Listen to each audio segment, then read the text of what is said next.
Hi, I thought I'd do just a quick video for where the magnetic pole is or around about at this present time, according to the best efforts that I've got to my ability to make those calculations as for where it is. But before I do, I thought it'd be a good idea just to go over some of the recent information for those new subscribers to the channel, and just a recap for those that have been following the the progression with the topic that this channel is mainly concerned with, the magnetic pole shift. So as you can see, I'm pretty much central in the United Kingdom at around about 52 degrees longitude. So I'm probably about 4,500 miles away from the magnetic North Pole, and as you can see, if I just zoom in onto these markers, these little yellow markers that you can see, are GPS coordinates that was supplied by NOAA, and as you can see, there's quite a few of them. And it took a bit of time to put all those GPS coordinates over the years that NOAA had been measuring where the magnetic pole was and how it had been migrating. So if we just go from the 1900s, because that's really where the magnetic North Pole started to migrate in a single vector towards Siberia, we can see how far it's been moving during that period of time. So let me just turn it round so that we can fit in the 1900s measuring point. It's there. And if we get up the measuring tool so that we can see the heading and also how many miles it's been covering since that period in 30-year intervals up until the recent date, we can get an idea of where it is now and how fast it's been travelling over set periods of time. So if we start with the 1900s and just measure that off to the 1930s, a 30-year period, we can see that it has travelled roughly 97-98 miles. So if we measure from the 1930s to see over a period of time, it has increased to the 1960s, which is here. We'll see that it's almost doubled. Its speed therefore covered twice the amount of distance since it began moving, since the 1900s to the 1930s. From the 1930s to the 1960s, it's doubled the distance it's actually covered in that same period of time of 30 years. So if we take another reading then from the 1960s to the 1990s, there we are, we can see that it's done 232 miles in that same 30-year period. So a slight increase over distance and time. And from the 1900s to the 1990 to 2012, we see something quite alarming that's took place. It has done actually 591 miles or thereabouts in that period of time. So how far then do you think it might have moved since 2012 to 2015? Well, according to my best measuring efforts, it has covered 463 miles in just 3 years.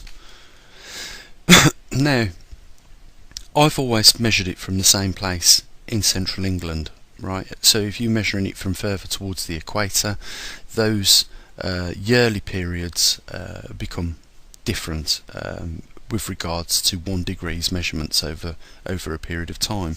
But just to recap, from the 1900s to the 1930s, it moved 98 miles. From 1930s to 1960s, it moved 199 miles. From the 1960s to the 1990s, it moved 207 miles. So just a little bit more than the previous 30 years. But things changed again in since 1990 to 2012, a large acceleration. So it covered more distance over a shorter period of time. So from 1990 to 2012, 611 miles or thereabouts, and from 2012 to 2015, another 455 miles. So it's really getting a move on. As time gets shorter, it's covering more distance. So the GPS coordinates for where I calculate the magnetic north pole to be are 84.54 degrees north by 135 degrees 12 degrees east. So that's roughly, if you're looking on Google Earth, that if you want to put a pin mark in there, that's where it'll be around about this time. Now if I just back out, by the way, the 40 degrees mark, this is a total of 30, right, so since the 1900s to the present day, it's done 1,570 miles, and that's roughly about 34 degrees. Now I've always said 40 degrees is where we start to reach that point in time where things start to progress much quicker, because it is leaving the strong field lines and it's entering the weak field lines. And as we've seen from previous experiments that I've conducted, when it gets to the 40 degrees mark, things start to flip over. So I'm predicting that around about the 40 degrees mark is where we're going to start to see a pole shift occur, and occur more faster. So if I just back out, we get a rough idea as to where the magnetic north pole is. And I want you to just pay attention to this continent here, and in relationship to where that red line, where the current position is with regards to England. So it's going straight up to the east side of this continent, in between Greenland or Iceland. What is the name of that continent?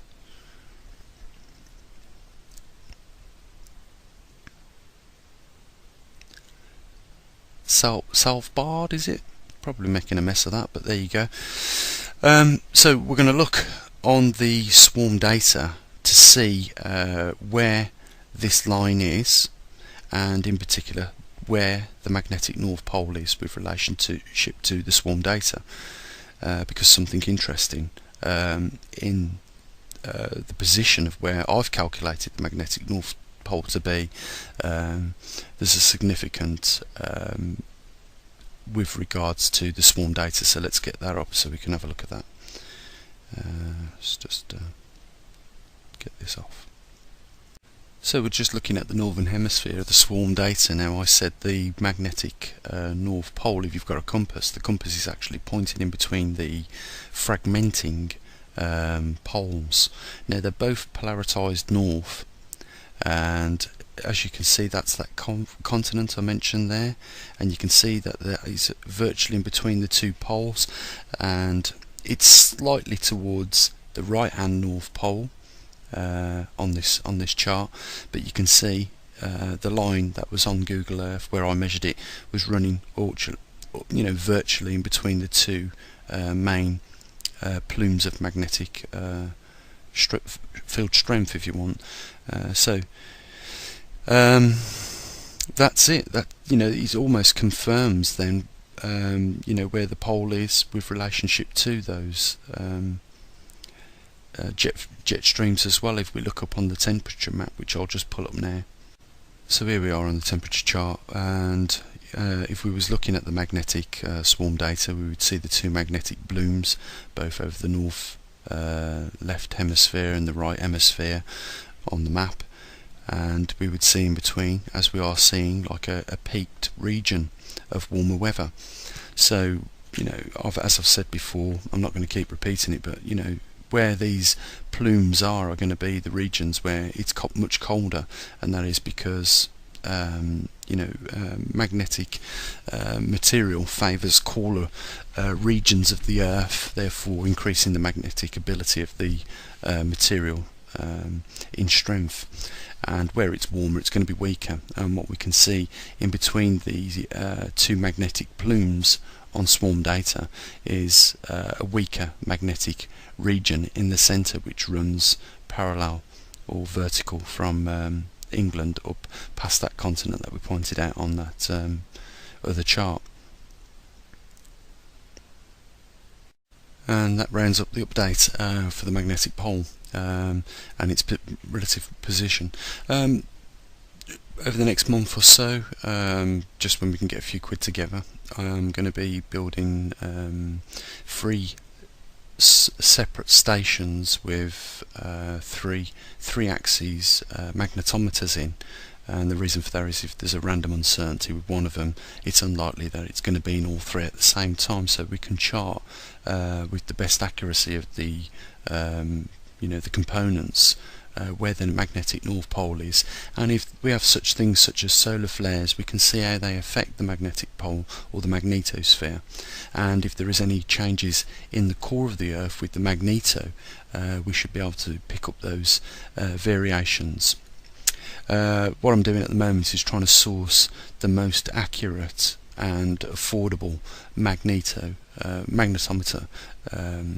and then build up a framework to attach it to a secure location on the outside of the property, so that we can monitor it over a 24-hour period, over a weekly period and a monthly period, and we can run it on some graphs and we can see where all 3 of them deviate, and we can try and work out what was what it was that caused those deviations on the actual location of the magnetic pole. Whether it was solar flares, changes to the interior core, we can try our best just to work it out, but more importantly is just to keep a track on where it is, how fast it's migrating now across towards Siberia. And if you want to help contribute towards some of the costs of those electronics, then the link's always down there, guys. I've got the time, I've got limited money, but I couldn't be any more keener on the topic than what I am. So maybe if you want to do your little bit, there's a link down there. Chip in, we'll get this equipment built and we can start monitoring it. It's that simple. Okay guys, as always, you keep safe, try not to worry about it too much. I'm sure the sun's going to come up tomorrow and it will set on the evening. And as always guys, I'm going to say what I usually do. Bye for now.